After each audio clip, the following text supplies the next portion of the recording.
Good afternoon and welcome to Stuff's live stream. We're having a series of interviews with party leaders, party finance spokespeople this afternoon in the wake of the 2022 budget, which Grant Robertson has just handed down. I'm delighted to be joined first up by Julianne Genter, the Greens finance spokesperson. Julianne, budget 2022, what's hot and what's not? There's no question, being a climate budget, that the Greens have had a significant impact. Our Green ministers have worked constructively to get some really excellent funding initiatives and a kind of historic investment in reducing emissions. And we would be the first to say it's also not enough. It's not a Green Party budget in the least. It doesn't do enough transformation to lift incomes, to make the tax system fairer, or to really tackle climate change. But we are proud of what we've achieved. So obviously most of the climate change announcements were made on Monday. They were contained in the budget today. As the Green Party finance spokesperson, the biggest highlight for you out of that suite of announcements?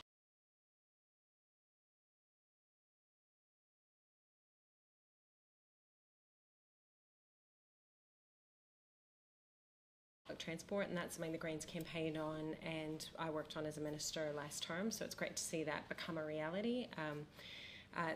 Slight extension to half-price public transport fares. We would have liked to see that go a lot further for longer. Do you think working towards free public transport? Do you think the government will increase that in 2 months' time? I think it would be wise to do so. It's hard for me to know if that's what the choice they will make. Like quite a good investment in nature and protecting nature. Then in energy, we have the Warm Up New Zealand scheme, and the payment that they've put out to help people with inflation is like an extension to the winter energy payment, which is a policy that the Greens put forward as well at the last election. So what did you make? I mean, obviously inflation has skyrocketed up in the last year. We're talking 3 months, $350 per individual earning less than $70,000. So if you've got two earners earning less than $70,000 in a household, it'll be $54 a week. Time limited. Do you think that's enough? I think it's good. I think it is good. And if you combine that with some of the other funding that they've put into initiatives to try and reduce the cost of living, it does start to add up to be quite a lot. I mean, if the Greens were doing it, we probably would have gone for a more universal, simple payment rather than choosing to take away petrol tax, and some of the other areas where they've made changes. So I think probably what's missing is support for those on the absolute lowest incomes, and that would be beneficiaries. They're going to be hit by inflation the worst. We would like to see more action in work tax credit, more of a package to lift more kids out of poverty, and probably rent controls as a short-term stopgap to deal with rent inflation. So it's good. There's some good stuff in there, and obviously the Greens would have gone a lot further. Yep. The other big area today was health. An extra, I think, $13.2 billion over the next 4 years. Getting rid of DHB deficits, and I guess rebasing the funding for the new Health NZ, big sort of nationalised health provider. What did you think of it? I think it's good. I think that it's really important that we find a way to make sure that funding is getting through to the people who really need it. And I think one of the things I found as an associate health minister last time was, we got a big increase to maternity funding. It's not clear that all of that got through to midwives. So it's really going to be a question. Yeah, that's interesting. As she's a former associate health, what happened? Where does it go? Where does it go? Yeah. Yeah, I haven't figured out where that funding went, but I hope eventually it's going to make its way to primary maternity services. Some of it did. I mean, but not all of it. So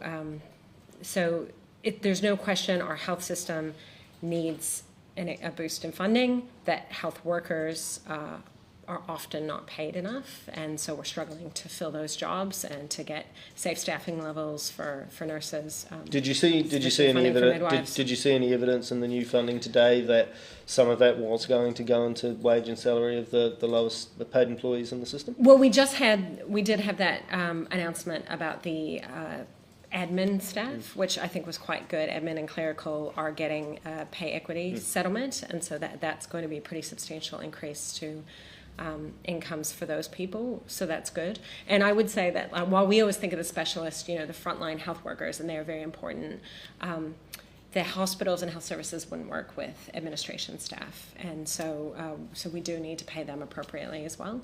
So yeah, I don't know. Yeah, I think it remains to be seen whether all of this funding in the health system will translate into improved health outcomes, but the government is certainly trying. Just stepping back for a moment and thinking about the broader global sort of situation. Obviously, we have a significant amount of inflation here. There's supply chain shortages sort of emanating out of China. There's inflation all around the world. In New Zealand, it appears there's sort of capacity constraints. The economy isn't going to be able to grow that much more quickly. Do you think that this is a budget that is suited for the times? Well, I think that most, not all, of the inflation that we are facing is a global phenomenon, and so it's not primarily driven by government spending. So I don't think that there's a huge risk to inflation from the government spending we're seeing now. We're not that out of step with our other partners, other countries in the OECD. Where it is driving inflation is probably the major infrastructure construction projects. So like the NZ Up program, which was deliberately designed to stimulate the economy, hit a sector that was at capacity, and that's just resulted in cost increases for major projects. And I think probably the government should be looking at ways to dial that back or defer some of that, particularly in light of the emissions reduction plan and the carbon budgets. And that was that New Zealand upgrade plan, that was primarily roads, the one announced in early 2020, right? Yeah, that was announced in early 2020, and most of those major projects have seen massive inflation. The other area where we've seen inflation is housing, and so that's where the Greens would say, well, you can continue spending, but actually we need to raise some more revenue, and a wealth tax would be a perfect way to do that, to make the tax system fair. It would help cool, it would have stopped the kind of rapid increase in house prices that we saw last year, and it would have raised revenue. So I think that would have been a win-win situation. But you've got to pair that, I suppose, with something like rent controls while government's working to increase the supply of housing. So any other observations? Anything else you'd like to add from today's budget? Anything that sort of caught your eye? I think it's it's doing a lot of good work for the climate, for nature, for inequality, but it's still it's just sort of a slight incremental improvement. And what we really need is a step change to deal with these massive global headwinds with the climate crisis. And that's what the Greens want to see, obviously, after the next election. Julianne Genter, thank you so much for joining us.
Kia ora, good afternoon. Welcome to Stuff's continuing coverage of Budget 2022. I'm joined by ACT Leader David Seymour to talk budget. Grant Robinson's budget today, what's hot and what's not? Look, there's not a lot of hot. He had one shot, he had one opportunity to ensure that this budget doesn't go down in history as the brain drain budget. And I'm looking at the attractiveness. If you're earning over $70,000, all you get is more spending, more tax, more inflation. You know, in December, Treasury said that inflation would go down to 3% by next year. Now they're saying it's going to stay high, 5.2% inflation next year. This cost of living crisis, we're not even halfway yet with inflation. Meanwhile, if you earn over 70 grand, you get no tax cuts. If you do earn under 70 grand, basically about half the country is going to be put on welfare for 3 months, get $350, and then that's it. Oh, and they'll give you free half-price train fares for a few extra months. That's it. Where's the strategy to start overcoming our declining living standards? You know, Australia's wages, the median wage in Australia has grown $6,600, $6,600 a year, faster than ours since Labor got into power. Where's the strategy to raise our productivity while we're getting lapped by Lithuania, the Czech Republic, and Slovenia, countries we used to feel sorry for? They used to be part of the Soviet Socialist republics. You know, we got such big problems, and yet this budget is just, well, we keep spending and hope they go away. It's pathetic. And what did you, I mean, you put out your alternative budget a couple of weeks ago, which I can see is right here. You suggested cuts in a number of areas. I mean, one of the big spending areas today, there was obviously the emissions reduction plan, that was announced on Monday, but today, significant amount of new money being pumped into the rejigged health system. I think a lot of people would probably share the view that New Zealand's health system is not really up to snuff. Do you think this would help it? Look, I don't know the answer to that. I know they're going to spend a lot of money. I don't see the commitment to getting outcomes. I always go back to an anaesthetist I was speaking with just a few weeks ago, and I asked her, how will these reforms change the way you do your job, anaesthetising people and so on? Before I finished my question, she just goes, it won't. I said, it's a bit cynical. She said, I've seen this movie before. So my question is, you know, are we going to get better ICT? Are we going to get better management? Are we going to avoid the ideological allergy to using private providers when they can get operations done faster? You know, are we going to see a better formula for funding pharmaceuticals? Because, you know, while we're very happy at the $191 million for PharmAc, isn't it disgraceful that people who want drug funding have to wait, as Grant Robinson says, a few more sleeps till they find out if their drugs might be funded and whether they live or die? I mean, that's disgraceful. That's why we need a full PharmAc review. So just going back to cost of living and inflation, how much, on your assessment, how much can the government realistically do in the short run to combat the thief in our wallets? Well, first of all, inflation is ultimately a question of aggregate demand and the supply of goods and services. There's a lot of things they could do on the supply of goods and services. Open the borders, stop all the friction, stop the immigration delays that are stopping people getting skilled workers into the country, stop the pre-departure testing that they admit doesn't work. That would help. Well, the other thing that would really help is if they were prepared to get rid of this unworkable 7-day isolation. That's taking truck drivers out of circulation, it's taking workers out of the economy. It means that there's just less stuff to buy. And what's that alternative for that? Oh, we'd follow Singapore, 72 hours, a negative test, you're out of isolation. I suspect more people would comply and then you'd get less spread, a win-win. But on the demand side, you know, there's two things creating demand. There's monetary policy, where Adrian Orr's been too loose for too long, and there's fiscal policy, where Grant Robertson has just got an insatiable appetite for government spending. Now, either Grant reels it in, or Adrian will reel all of us in with higher mortgage rates. And that'll affect renters too, because who else is going to pay a landlord's mortgage other than their tenant? If you watch Adrian Orr trying to kill inflation by himself, by raising everyone's mortgage rates so they have no money left to spend and stop bidding up prices, man, that is a brutal way to do economic policy. It's going to be so painful for so many people. So what ACT would have done is said, look, $6.8 billion in reduced spending straight away. Get the size of the public service, the Wellington bureaucracy, not frontline, but the Wellington bureaucracy back to where it was in 2017. That saves a couple of billion. And there's things that people may or may not like. I mean, we currently spend $750 million paying the university fees for kids from mostly high decile schools. I'm sorry, that's not sustainable. So step back a minute and look at the global economic situation. I mean, you talked before about loosening some of the frictions here, but obviously a big issue for New Zealand really is supply chain coming out of China with their continued lockdown policy. High inflation here, but high inflation in other places as well. Bit of a global phenomenon. You can argue whether it's fiscal, central banker created, whatever. I mean, how would you place this budget in that more general global economic environment? Is it a budget for the times? Well, if you look at the worst, is Joe Biden, who decided to spray around 1.9 trillion and inflation just took off like a rocket. That's the worst practice. We are sort of second worst as far as I can tell. They had the opportunity to really kill inflation dead. Yes, there are global factors. We don't deny that. But there are also domestic factors which the government won't admit. If we can admit there's two sides to this, so can they. And admitting there's a problem is the first step to solving it. The reason other countries have high inflation is because they're taking the same dumb policies, tax, spend and print money. We need to stop doing it first, and that's how we can actually control inflation and get it lower than it would otherwise be. And run us through a couple of headlines of you are, I think, the only other party that has produced an alternative budget. Yeah. Run us through the two or three highlights, like what's ACT's prescription? Yeah, that's right. Look, ACT and Labor are the only ones that have produced a budget this year, and we think ours is better. But look, what we'd do, first of all, is focus on the goal. Kill inflation dead immediately, $6.8 billion in expenditure reduction, and then major tax simplification. Currently there's 6 tax rates on income in New Zealand. We'd take it down to just 2, aligning the top income tax rate with the company and trust rate. Not only is that simpler administratively, sorry tax accountants, not only is it more competitive, sorry Australia, not only does it get rid of tall poppy syndrome, we actually believe that it sends a message about what we want our culture to be. We want our culture to be a place where if you work, save and invest, then actually you keep more of your own money. We don't have a different tax rate to take more off you each time. So it's about making a statement that our culture is about becoming wealthier, because right now we're falling behind. The other thing we'd do is 3 strategic investments, a $250 million fund for principals to reward the best teachers. We're under-investing there and it's going to cost us in the future. We'd also do an agreement with Defence that we get to 2% of GDP so we can join in a genuine independent but interoperable ANZAC alliance with Australia, because if we can't afford to defend ourselves with Australia, we can't afford to defend ourselves alone. And finally, we'd share over $1 billion a year with councils in return for them issuing more building consents, because right now they don't have the money for the infrastructure, they don't say yes to building, and as a result we don't have enough homes, and that is one of the biggest reasons why people are likely to leave this country. That's why we call it the brain drain budget. Seems like a pessimistic note to end on, but however, David Seymour, thank you so much for joining us this afternoon. I hope I'm wrong, I fear I'm right. Thanks a lot.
Kia ora, good afternoon. Welcome to Stuff. We're very pleased to be joined by National Party leader Christopher Luxon and finance spokesperson Nicola Willis. Grant Robertson's 2022 budget, what was hot and what wasn't? Well, look, I mean, it was quite something, wasn't it? I mean, what we saw there was a budget that's fundamentally taking New Zealanders backwards. You know, Kiwi households are going backwards, the books are going backwards big time, and certainly the outcomes are going backwards. We thought about what we could call it. We thought about whether it's actually the big blowout budget. We thought about whether it's the Band-Aid budget, but we called it the backwards budget because fundamentally he's not really addressing the major issue in New Zealand, which is this cost of living crisis. So, obviously one of the big centrepiece was this $350 per person, earning less than $70,000 for 3 months at this point. What did you make of that, Nicola Willis? Well, it's a Band-Aid. It's absolutely a temporary measure. And $350, I don't know if it still buys you a plane ticket to Australia these days, but I'd suggest that some people, when they look at the forecasts in this budget, will make that choice because the cost of living crisis is set to continue well beyond the 3 months that temporary payment's in place. We've got inflation running outside of the 1 to 3 band right until 2025. That means higher interest rates, that means a higher cost of living for many New Zealanders. So let's talk about the politics of the $350. What does it look like to you? I mean, it kind of seems odd. It's for 3 months. We sort of think inflation will come off. Well, look, my reaction is, Nicola and I started talking about a cost of living crisis when we became the leaders at the end of last year. You know, the OECD started sending some messages to the New Zealand government saying, hey, listen, you've got to be a bit careful. There's some amber dot lights on the dash. Start to make some adjustments. We've been talking about it for a long time. And essentially, you know, this is a government, you have to remember, that was even denying there was a cost of living crisis for a long period of time. The public know there's one. The National Party knew there's one. You guys in the media know there's one. And it wasn't. And so it looked like it's just been made up on the hoof. And it's a bit like for us, you know, when we saw the cost of living crisis and really the Prime Minister finally acknowledged it. Very quickly, within a week, we saw, you know, excise duty come off. We saw, you know, public transport subsidies come in. It's the same thing here. We saw it on law and order. Government soft on crime. All of a sudden, out of nowhere, comes a $500 million package. So it's been made up on the fly, and it just looked very tactical. At the end of the day, it's a Band-Aid on what is a major wound, and we've got, you know, you're going to have $350 for 3 months. Inflation, as Nicola just said, you know, we're not going to have inflation back under 3% until 2025. Do you think we've got growth slowing down to 1% over the course of this period of time. We've got interest rates going up dramatically. So, you know, this is not a serious, substantive, strategic proposal. The better proposal, and we weren't, you know, in the spirit of proposing ideas, was very simple. Just take the current tax system, a progressive tax system as it is, lift those tax thresholds by the amount of inflation up 12%, and we deliver $1,600 to the average Kiwi household. So, from memory, the cost of that would be about $2.9 billion, based on what you saw today. 1.7. Sorry, 1.7. My apologies. Just getting my numbers mixed up. Based on that, what would you take out of today's budget in order to make that fit? Well, can I just? I'll let Nicola answer, but before she does, can I just say one thing? You know, and I think it's important New Zealanders understand this. The government is spending $127 billion on government spending. That's up $51 billion over what was spent in 2017. Grant Robertson said that he'd spend $6 billion in this budget spend up. But when you go through the detail of this budget, there's about $2.5 billion that's coming out of next year's budget, 23, and the following one in 24. And you've really got now $8.5 billion. Plus the cost of living payment, which is the 3-month Band-Aid to deal with the cost of living crisis. That's not included, as are some climate things. There's another $1 billion sitting in there. So people have to understand we are spending an inordinate amount of cash here. And not only that, the surplus gets pushed out to 25. But the bigger issue that most New Zealanders are going to be concerned about is debt has tripled to over $170 billion. And that has to be repaid. And the interest bill that comes with that will be very significant and very sizable. So that's the context that I want people to understand, because in that context, then you can look at all the tactical ideas, but a lot of it, as Nicola said, is just Band-Aids over some major wounds. Yeah, and when you look at that cost of the $1.7 billion, you have to say, of course you could fund that when you're prepared to spend $9 billion in this budget. Yeah. Because we look across the government and we see poor prioritisation. So what I'd give you the example is the $650 million that has been allocated for corporate ribbon cuttings to help businesses cut their emissions.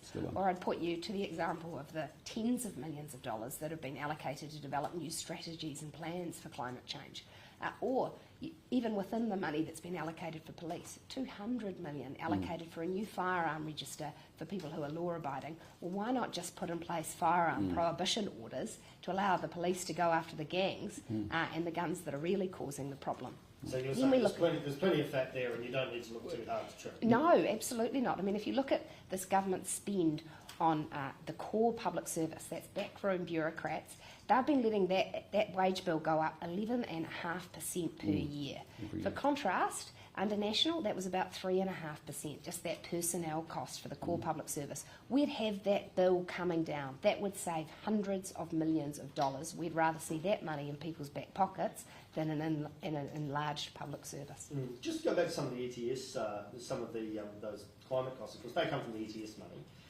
Which is a tax payment. It's put into a fund. I mean, are you saying that you would let that money sort of go out into general revenue for other uses, or would you keep it for climate related spending? What I'm highlighting is that they're an example of this government's poor prioritisation. What I'm not going to do today is set out a line-by-line plan of what we're going to cut to get the 1.7 billion. What I will commit is that next year we will present a fully costed fiscal plan that will include income tax reduction. And that's because there's an important principle here. This government has increased its spending significantly, and this budget, Grant Robertson blows it out. Not only does he spend the allowance he set for himself, the biggest ever, but he raids future budgets as well. That can't continue. We can't continue to have budgets that are out of balance, that run the country into more deficit, more debt, and have New Zealand households slipping backwards. I think it's interesting. You know, there is a simple mantra in this government and a unique ability. They're doing more spending, they're adding more bureaucrats, and they get worse outcomes. You only have to pick immigration. We spent $139 million. We've added 50% more to the back office of people, corrections, and then you end up actually having worse rehabilitation outcomes with prisoners. Think about immigration. We spent $500 million. We've added a whole heap of 500 more people, and we've actually got slower visa processing time. So there's lots of examples across this government where there isn't the interrogation of what we're actually already spending, let alone the new spending that's coming. I'd just like to touch quickly on the new health measures announced, because obviously it's a big part of the spending today. I think they're calling it resetting or rebasing the health system, getting rid of the deficits of the old DHBs to go into the new NZ health system. What's your take on it, Chris? Well, look, I mean, our view's been very simple. Health is an area that you always want to be increasing your spend in. Under a national government, we will continue to have increases in spending on health and education because we believe they're really important public services. We want to make sure that they're well funded. But health is also one of those areas that you can never ever have enough money either.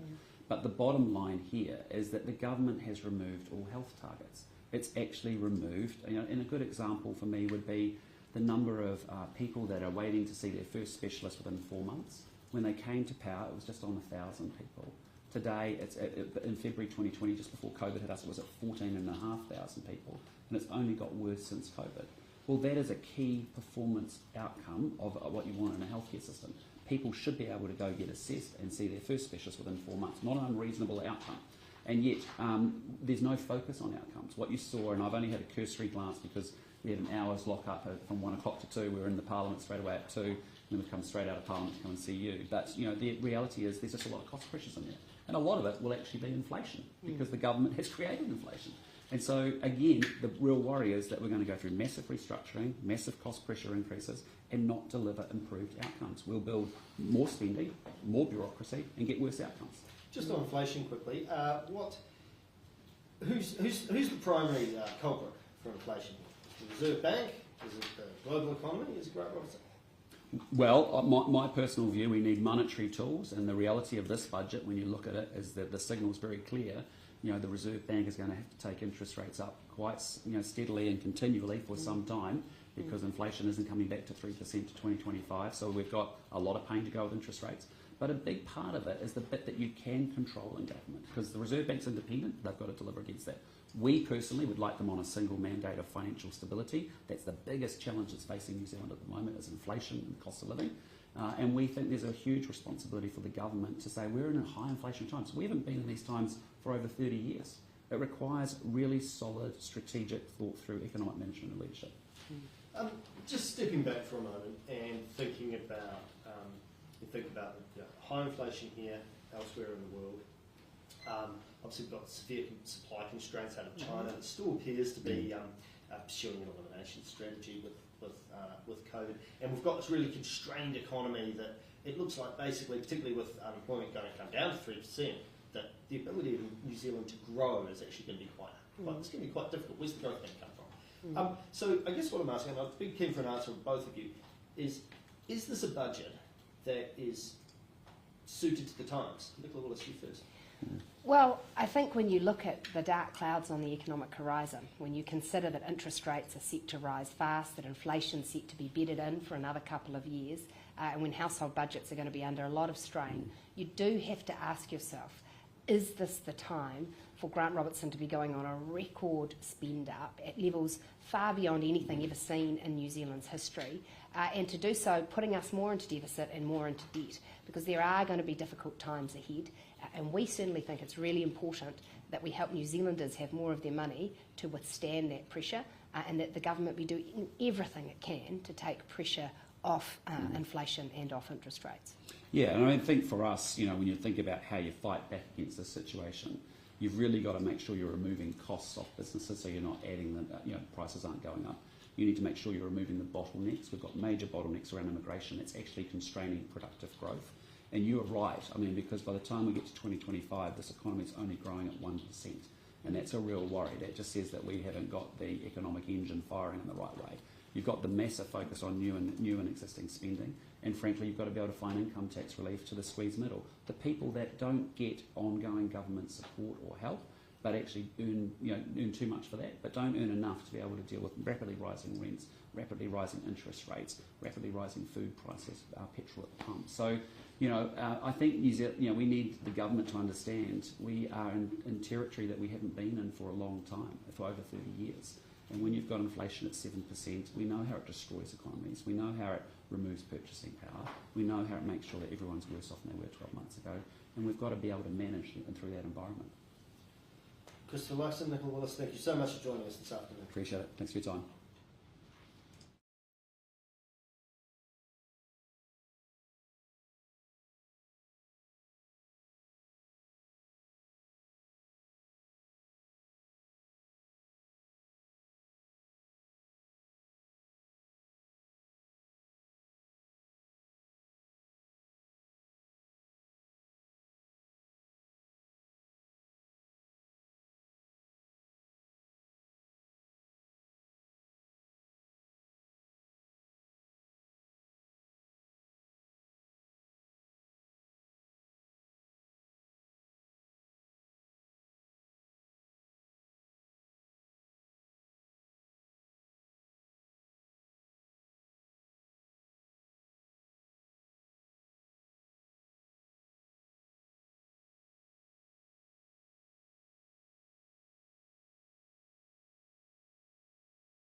Kia ora, good afternoon. Welcome back to Stuff's live stream. I'm really pleased to be joined by Finance Minister Grant Robertson. Thank you so much for joining us. Thanks, Luke. Happy to be here. The other leaders and finance spokespeople I've had through, I've asked them what's hot and what's not. Given it's your budget, I assume you think It's all hot. It's all hot. But what's the hottest? The hot word of the day is balance. I think this was a tricky budget to put together. We obviously had some big long-term reform projects in health. We wanted to make sure we did do the big heavy lifting that was needed to get our climate change response going. But we also knew there was a cost of living crisis happening in New Zealand for many people. And so getting that balance right was the challenge for us. And, I think we got it about right. The world's a pretty uncertain and volatile place at the moment. And so we wanted to give New Zealanders that sense of security now, but also looking to the future. $350 per week for a person earning under $70,000 or not per week, over 3 months, $700 for a couple, both earning under $70,000. Was that enough? I think it is a contribution, and it works out at $27 a week for those 3 months, which is more than those people would be getting from National's tax cuts per week. And it's an important way of recognising that there's a group of people with middle incomes who are feeling the pressure from inflation. We've got the winter energy payment. That's already 1 million New Zealanders getting support. This adds another 2 million New Zealanders, so we've got 81% of that working age population getting some support. Of course, it's not going to pay every inflationary cost that people have got, but it's a recognition from the government that we do need to provide some temporary support while we've got this particular spike in inflation. And we do have to manage it against the inflationary risk of pumping too much money into the economy and then exacerbating the very problem that we're trying to solve. So that leads me to my next question, which is when you were considering this policy, what advice did you receive around what its inflationary impact would be? How do you balance that? So the Treasury made the point that any additional direct support like this is likely to have some inflationary impact, but they noted in their advice to us that that was mitigated by the fact that it was temporary and that it was targeted. And obviously the opposite advice, they didn't give us this because we didn't test it, would be that across the board tax cuts are not temporary and are not targeted. And so we zeroed in on that. So, they're not saying it'll have no inflationary impact, but certainly significantly less than untargeted tax cuts would. So we had National's finance spokesperson Nicola Willison here before, and she said that $350 might get you a ticket to Australia. And she also said that the National Party would not commit to things that they would leave out of the budget in order to pay for their proposed tax cuts. Well, that begs the question, what's safe and what's not under National? Is the winter energy payment safe? We know that their coalition partner to-be would be the ACT Party. They want to get rid of the winter energy payment. Is that safe? What in the health spending would they not be spending? Does that mean no extra ambulances? Does that mean that they're not going to support Pharmac in the way that we have? I think it's pretty clear that National don't know what to do in the face of this. What I'd say is they should vote for the budget, because the budget has in it cost of living relief for people earning up to $70,000, 81% of wage earners above 18. Get in there and support that, because they clearly can't articulate themselves about what would go in a National Party budget. Just moving back to the other, I guess, big thing in today's budget, which was the big boost and I guess a reset and rebasing of the healthcare system. It seems to me that this is something that you've been particularly passionate about for quite a long time as part of New Zealand's kind of general infrastructure deficit. Can you talk us through what that money is going to be used for and how it's going to work? Yeah, sure. And so I guess how it's going to work first is that what we've done is move to a multi-year funding path. So what's traditionally happened for the DHBs is they've got a year's worth of what we call cost pressure funding. Unfortunately, that's often not been enough to meet their needs. So what they've done and that's how much their costs have gone up, and so basically try to cover that. Yeah, and it doesn't. And so they go about their business. There hasn't really been any central kind of control of that, to be honest. And so what that's meant is that they've cribbed money from other places. So often things like basic maintenance, that money's suddenly being used to just make sure they can pay the staff and the nurses that they've got. That's a real spiral. It's not only financially unsustainable, it's also really bad in terms of the care that people get, because there's a lot of scrimping and saving that goes on. What we've done is bring everyone together, so we've got a centralised service with the Māori Health Authority alongside to make sure we deliver services by Māori and for Māori. But then what this means is there's certainty. So not only we've got a certainty for this year's funding, we've also got the certainty for next year's.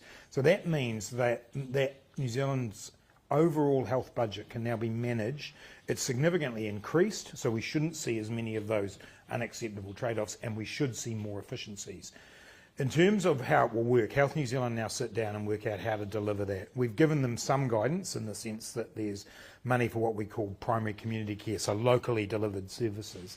But up at the hospital level care, they now have the ability, as we're seeing with the work they're doing for us on planned care, to say, well, what's the national level solution for this? We haven't had that since 1999 in New Zealand, and it is a big shift. It's going to take some time, and that is something that we have to be upfront about. But there's enough resource in there now that those unacceptable trade-offs don't have to be made anymore. One of the things that struck me when looking at it was that there's a fair bit of money going into something as basic as, you know, a new national IT system for healthcare, so that, you know, that if you're on holiday somewhere, you can go and see a doctor, and they might actually know who you are. are. Know who you are, and be able to pull up your nose. I mean, one of the critiques of what you've been up to from the National Party in particular has been that it's more money for bureaucracy and rearranging things. However, this looks like a thing that will support the workforce and the patients. The digital shift is vital, and there's extra money in there on top, actually, of the $11 billion to make sure that we're better using data and to make sure that that data is able to be shared. I mean, anyone who's spent a bit of time in hospital will notice nurses and orderlies and others writing things on bits of paper, writing them on their hands. You know, we've got to do better than that. We're in the 21st century, and we all know the power of making those digital conversions and the efficiency that gives. And that's something that's been said to me by people in the health system is, actually, if we had that, you'd get more healthcare, you'd get more operations, you get more surgery just from being more effective and more efficient in how you use data. So yeah, that additional funding's there. But it is really, the other point I want to pick up there is that money, that cost pressure money, isn't about anything to do with Health New Zealand's bureaucracy. It's about the services that will get delivered in communities. And this does mean a lot to me, this project. I mean, you know, I think Labor governments have a history of reform and progressive reform, and this is the biggest investment in health we've ever seen, but it's also the biggest change to the system. And the people who work in it, the dedicated health professionals, they want this change, and they're prepared to do it even while we're still in a pandemic, which shows you just how needed it is. How long do you expect it all to take to bed down? Oh, look, it'll be several years. We've done a 2-year budget here. That gives them time to write up what's called the New Zealand Health Plan, and then it'll be 3-year budgets from then on. I would expect to see some changes in this 2-year period, and that's coming through some of that primary and community care money, the ambulance money, the stuff, the Farm Act money that's already happening. But then when we get to 24 and they're off and running with their big health plan, we should see significant changes. Māori Health got $168 million to start some of the direct commissioning of services. So we are trying to make sure there are some differences now while we build up that overall plan. So the other thing that was announced in the budget that's perhaps been a bit less noticed is there's a new sort of a business development sort of fund that's been set up. What can you tell us about that? Yeah, I think this is really exciting. So it's a business growth fund aimed at small and medium enterprises. The people who, if they want to grow their business, often have to do a second mortgage or a third mortgage. This is about giving them what's called patient capital. So capital that isn't coming from a bank that's really got its eyes on you all the time, but actually is sitting there working alongside you.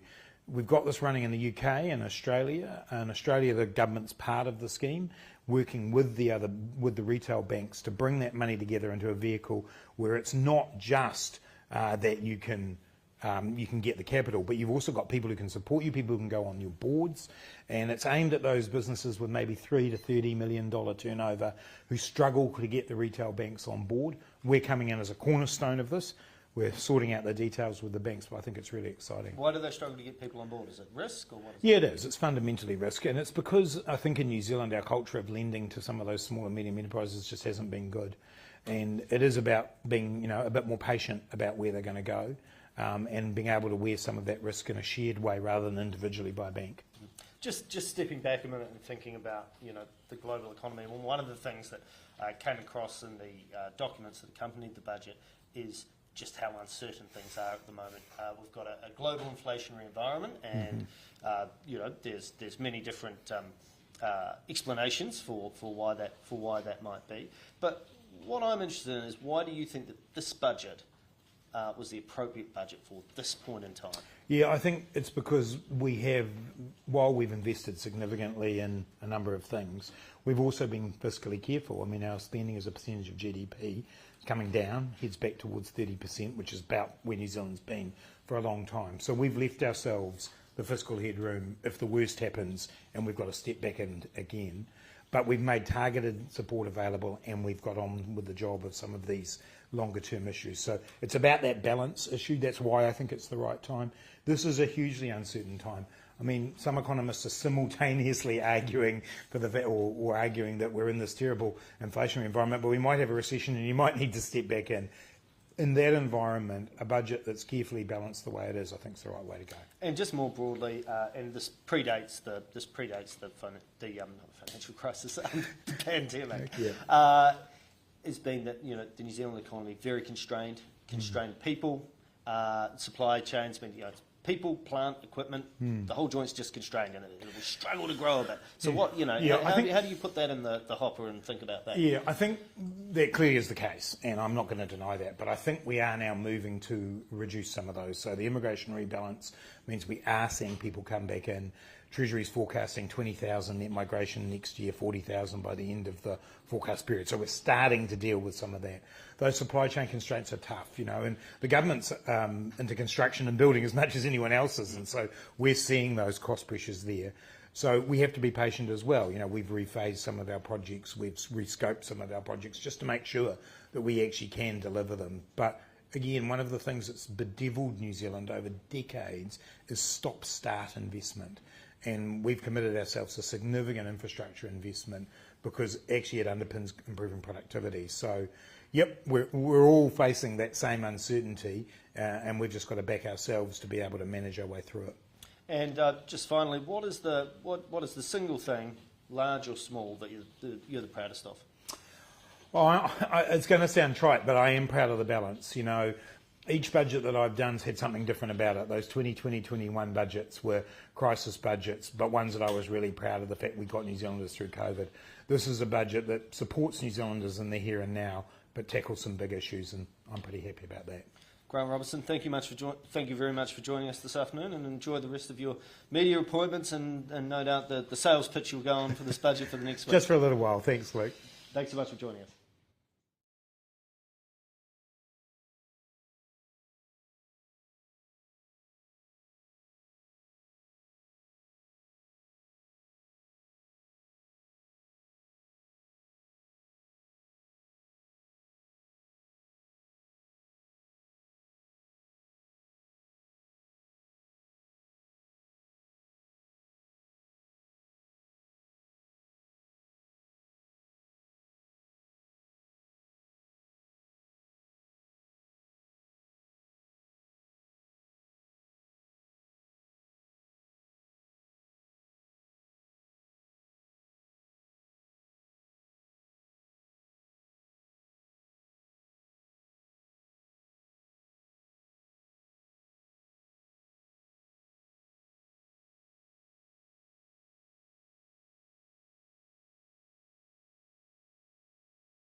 Kia ora and welcome back to Stuff's Budget Day coverage. I'm thrilled to be joined by co-leader of the Pāti Māori, Rawiri Waititi. Rawiri, thank you for joining us. Kia ora, nice to be here. I've asked everyone else this. Budget 2022, what's hot and what's not? Well, for Māori, when you're only getting 0.6% of the budget, it's all not. There's no hot in it at all. And so, we can never, ever, settle for that. We must continue to push this government for more. And so, if you look at the total percentage, 0.6%, it's taken us 182 years to get to 0.6%. In order for us to get some kind of parity, it's going to take us 1,840 years to get there. By then, Jesus Christ will have returned. So, in particular, what were you hoping for out of this, and what a particular disappointment?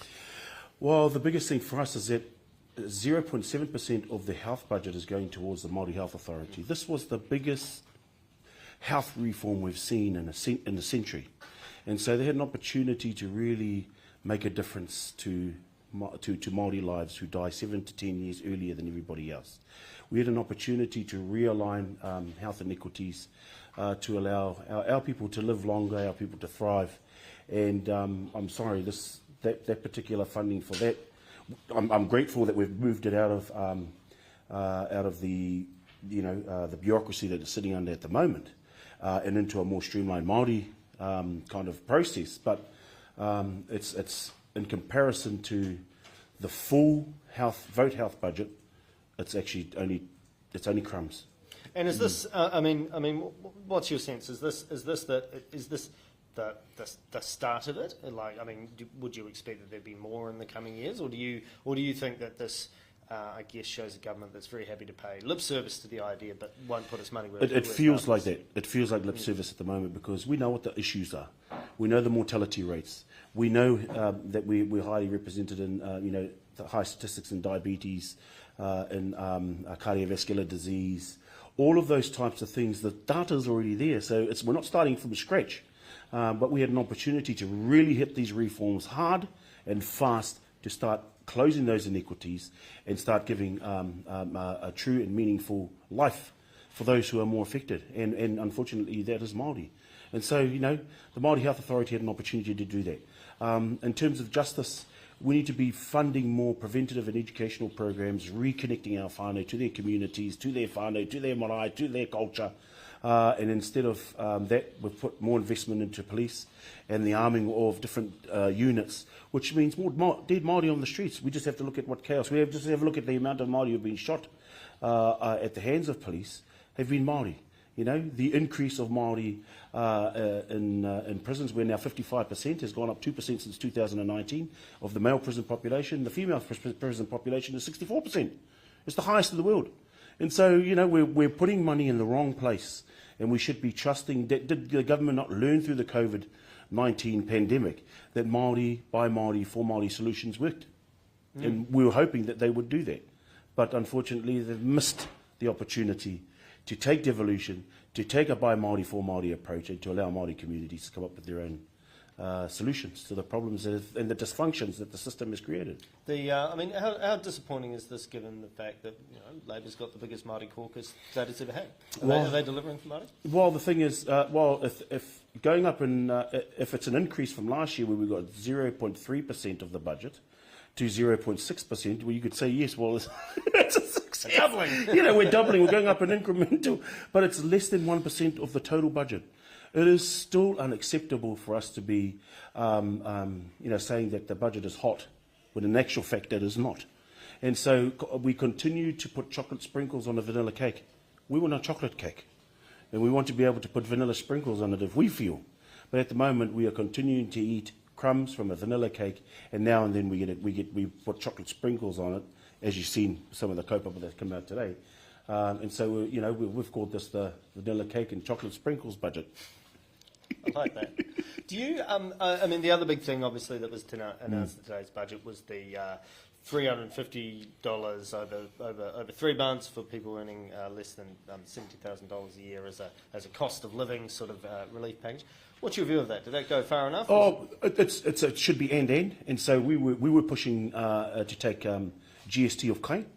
that would have made a big difference for our whānau. So putting more money in their pocket, but actually lowering the price of where our people are really feeling it hard by putting kai on the table would have been easier. 72% of New Zealanders actually support the taking GST of kai. And it doesn't discriminate whether you're rich, poor, brown, white, black, doesn't matter. It is fair across the board. And then you transfer that tax over to the wealthy. And so you have capital gains tax, not on the family home. Might be on the 15 homes you own. Was it 15? Not me. And then, I'm a jobbing journalist. And then there should be an empty house tax. There are over 190,000 empty houses here in Aotearoa that should be used for the greater good of Aotearoa, for our people here in Aotearoa. It is not. They are most of them are foreign-owned homes that are absolutely empty, and they should be taxed as well. And that's where you start to make up. You take GST off, then you make it up in these other spaces. Obviously, inflation more generally is it's a massive problem for every household in the country at the moment. I mean, do you think that this budget really did enough to try and give people relief, or did you think it was a bit sort of more of the same? At 9%, I don't think it's going to make a big difference. We need to come up with some really courageous policy changes, like I said, GST of kai would have been a huge help for our people. If we made public transport, half price forever, would make even petrol prices, not just for the next 2 months, because our people are not. It's not going to change people's lives over the next 2 months. These are intergenerational issues that are facing many of our whānau, and so this government, I don't think, has gone far enough in terms of helping our whānau who are in a crisis at this particular time when it comes to the cost of living. One thing that I've asked all the other leaders as well is if you think about where New Zealand sits in the kind of global economic situation at the moment. There's a lot of inflation, there's supply shortages, there are a lot of moving parts around. Was this the right budget at the right time for New Zealand? I think we've had an opportunity over the last 2 years to reset, and I think we may have missed that opportunity to reset the housing, to reset the employment, to reset our judicial system, and I think we've missed an opportunity to be able to do that because the borders were closed. We were able to reset Aotearoa's national compass, and I think we've missed the opportunity to do that. And so we'll be opening the borders very soon, and we will be functioning like we functioned before the pandemic, to some kind of normality. But I do believe that we have missed an opportunity to look at what could work better, what has worked better, and I don't think the government has learned over the last 2 years through the pandemic that there have been solutions run by communities, by iwi, by Māori, that have worked for our people, and it's gone unrewarded. I mean, from your point of view, there is potentially some good news that on most polls, Te Pāti Māori looks like it will decide who's the next government. So, I mean, when you're thinking about what kind of policies and what things that you'd really like from government now, and you think about that in the context of this budget, what are some of the key things that you're going to be pushing on over the next 18 months, or whenever the next election until the next? Well, we're really quite proud of the Māori Party manifesto that has been implemented already. And so we haven't been shy about saying that Labour has been able to delve into the kete of policies that the Māori Party have come in with Māori wards and councils, Te Reo Māori compulsory, Matariki was a bill that was produced by Rahui Kātene in the past, in 2009, and now it has now come to fruition. All of those things for us are wins for Te Pāti Māori, and we're really, really happy with that. But there are other things that we must continue to push. Te Matatini is also a space. So there was a book written by, I forget his name now, about how to colonise a country. And the first thing was to take out poets, storytellers, composers, and so Matatini continues to bear the brunt of that by underfunding it. And so if you look at how Vote Arts is, $400 million goes into Vote Arts, 200 million of that goes into NZ On Air.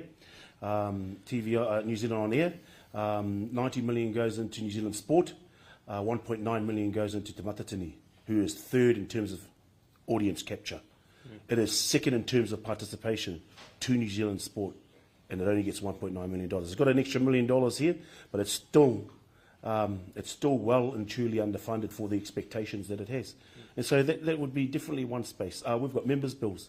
The change to the electoral law that locks Māori out for over an 8-year period for voting on a role of their choice.